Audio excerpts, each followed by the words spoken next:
بسم اللہ الرحمن الرحیم نحمدہ ونصلی علی رسولہ الکریم۔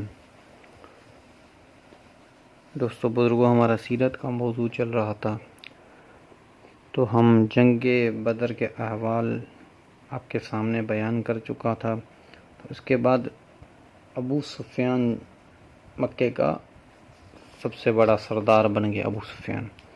تو ابو سفیان نے کیا کیا کہ اس نے قسم کھائی کہ میں اپنے غسل نہیں کروں گا۔ تو علماء نے کہا کہ انہوں نے کہا کہ میں غسل نہیں کروں گا اس وقت تک نعوذ باللہ محمد صلی اللہ علیہ وسلم اور مسلمانوں کو ہم قتل نہ کر دیں۔ اور علماء اکرام نے یہ بھی مطلب نکالا کہ انہوں نے کہا کہ میں اپنی بیوی کے قریب بھی نہیں جاؤں گا۔ تو پھر اس نے ایک لشکر تیار کیا 200 آدمیوں کا، جو جنگجو تھے اور بڑے جنگجو لوگوں میں شمار ہوتے تھے، اور انہوں نے اتنی خفیہ طریقے سے مدینے پر حملے کے لیے گئے، اتنی خفیہ طریقے کسی کو نہیں بتایا، اور راستہ بھی انہوں نے ایسا اختیار کیا کہ جو بہت دور دور دور تھا۔ تو انہوں نے تو اسی غزوہ کا نام ہے بنی سریگ، کیونکہ یہ وہ غزوہ تھا جس پہ بہت سارا کھجوریں لے کے آئے تھے ابو سفیان، کہ پتہ نہیں کتنے دن ہماری جنگ ہو یا کتنے دن ہمیں بیٹھنا پڑے وہاں پہ۔ تو انہوں نے کسی کو نہیں، پر اللہ جل شانہ نے اپنے حبیب کو یہ بتایا کہ ابو سفیان اس طریقے سے لشکر لے کے آ رہا ہے۔ تو حضور اکرم صلی اللہ علیہ وسلم نے وہاں سے لشکر نکالا، ایک بڑا لشکر نکالا، اور خود بھی آپ علیہ الصلوۃ والسلام اس پہ گئے۔ بنی سریگ صحابہ نے اس کا نام رکھا۔ پھر حضور اکرم صلی اللہ علیہ وسلم وہاں سے نکلے اور آپ بھی حملے کے لیے آگے بڑھے، مدینے سے نکلے۔ تو ابو سفیان کو پتہ چل گیا کہ نبی پاک صلی اللہ علیہ وسلم بھی ایک بڑے لشکر کے ساتھ سامنے آ رہے ہیں۔ تو انہوں نے ان کو راستے میں ایک مسلمان مل گیا تھا، تو اس کو ہی انہوں نے قتل کر دیا۔ انہوں نے کہا بس اب چلو واپس، میری قسم پوری ہو چکی ہے۔ مسلمانوں کو قتل کرنا تو میری قسم پوری ہو چکی ہے، اب میں واپس جا رہے ہیں۔ واپس چلے گئے۔ واپس جا رہے تھے، پھر ان کے پاس اتنی کھجوریں تھیں، تو انہوں نے ساری کھجوروں کو وہاں پہ ہی چھوڑ کے، انہوں نے کہا اونٹ پہ بڑا وزن ہے، تو کھجوروں کو چھوڑ کے اور چلے گئے۔ صحابہ کرام رضوان اجمعین کو جب وہاں پہ پہنچے تو ان کو وہ کھجوریں ملی، تو صحابہ کرام رضوان اجمعین وہ کھجوریں لے کے مدینے آئے۔ تو صحابہ نے کبھی جنگ تو نہیں ہوئی، تو اللہ جل شانہ نے ہمیں رزق بڑا دے دیا کھجوریں، کیونکہ کھجوریں پر ہی سارا گزر سفر تھا۔ اسی پہ حضرت عائشہ صدیقہ رضی اللہ تعالی عنہ فرماتی ہیں کہ جو کھجور خیبر کی لڑائی سے پہلے آپ علیہ الصلوۃ والسلام کے اہل کو پیٹ بھر کر کھجوریں بھی نہیں ملتی تھی خیبر کی لڑائی سے پہلے۔ جب خیبر فتح ہوا تو پھر ہمارے لیے خوشحالی ہوئی۔ اور ایک جگہ فرماتی ہیں، اس کا مفہوم یہ ہے کہ ایک چاند گزر جاتا، 2 چاند گزر جاتے، 3 چاند گزر جاتے کہ آپ علیہ الصلوۃ والسلام کے 11 گھر میں چولہا نہیں جلتا۔ تو پوچھنے والے نے پوچھا کہ اما جان پھر گزر کیسے ہوتا تھا؟ آپ نے فرمایا کہ 2 چیزوں پہ، کالی 2 چیزوں پہ، ایک کھجور دوسرا پانی۔ کبھی ایک کھجور مل جاتی، کبھی 2 کھجوریں ملے، اس پر پھر پانی پی لیتے اور اللہ کا شکر ادا کرتے ہیں۔ تو پھر اسی غزوہ بدر کے بعد حضرت علی اور حضرت فاطمہ رضی اللہ تعالیٰ عنہ کی شادی بھی ہوئی، اور اس شادی کا بھی ایک بڑا عجیب واقعہ ہے کہ حضرت علی کرم اللہ وجہ کہ اللہ جل شاہ پہلے حضرت ابو بکر صدیق رضی اللہ تعالیٰ عنہ آئے رشتے کے لیے، آپ صلی اللہ علیہ وسلم نے سکوت فرمایا۔ پھر حضرت عمر آئے رشتے کے لیے، بھی فاطمہ کے رشتے کے لیے، آپ صلی اللہ علیہ وسلم سکوت فرمایا، نہیں بات ہی۔ پھر حضرت علی کرم اللہ وجہ آئے، پھر آپ نے حضرت علی کرم اللہ وجہ کی رائے دیکھ کے آپ نے پوچھا، حضرت بی بی فاطمہ سے گئے، حالانکہ اللہ کا فرشتہ جو ہے جبرائیل علیہ السلام وہ بھی یہی کہنے آئے تھے کہ یا رسول اللہ، بی بی فاطمہ کے لیے اللہ نے حضرت علی کرم اللہ وجہ کو پسند فرمایا ہے، تو مفہوم یہ ہے۔ تو بی بی فاطمہ سے آپ علیہ الصلوۃ والسلام نے پوچھا کہ علی آیا ہے، میں کیا کہوں؟ تو پھر جب اندر سے اور بی بی فاطمہ نے رضامندی کا بتایا، پھر آپ وہاں سے گئے اور حضرت علی کرم اللہ وجہ کو کہا کہ شادی کی تیاری کرو۔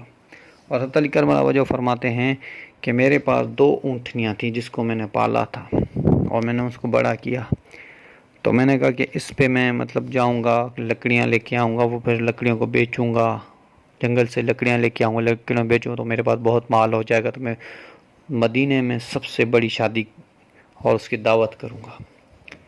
تو حضرت علی کرم اللہ وجہ کسی کام سے گئے، حضرت حمزہ رضی اللہ تعالیٰ عنہ وہاں پہ بیٹھے ہوئے تھے، تو حمزہ رضی اللہ تعالیٰ عنہ نے شراب پی ہوئی تھی۔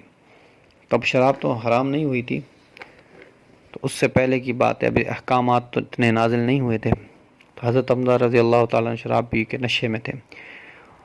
تب لڑکیاں ادھر کوئی گانا گا رہی تھی یا کوئی ایسا قوالی گا رہی تھی یا کوئی ایسی چیز بتا رہی تھی یا کوئی ایسی شعر و شاعری کر رہی تھی، وہاں پہ لڑکیاں، چھوٹی چھوٹی لڑکیاں تھیں۔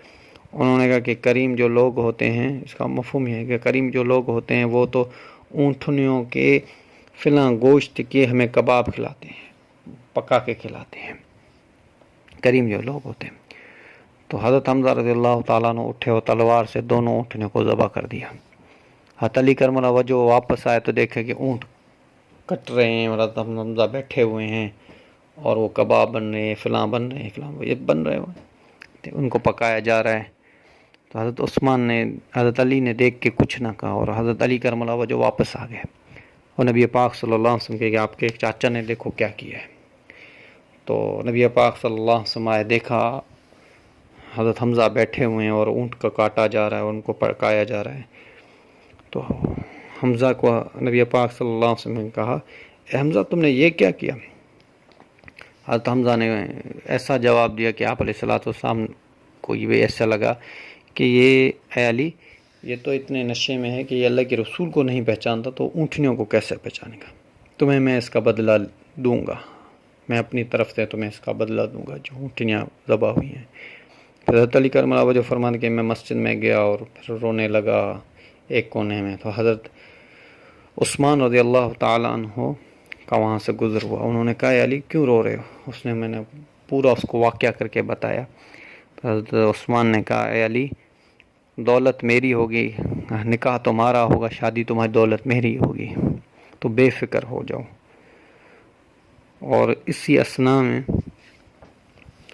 حضرت عثمان، پھر حضرت علی کرم اللہ وجہ کی شادی ہوئی، اور پھر حضرت عثمان رضی اللہ تعالیٰ عنہ کی اسی جنگ بدر میں حضرت عثمان شریک کیوں نہیں ہوئے تھے کہ بی بی رقیہ جو تھی وہ بیمار تھی،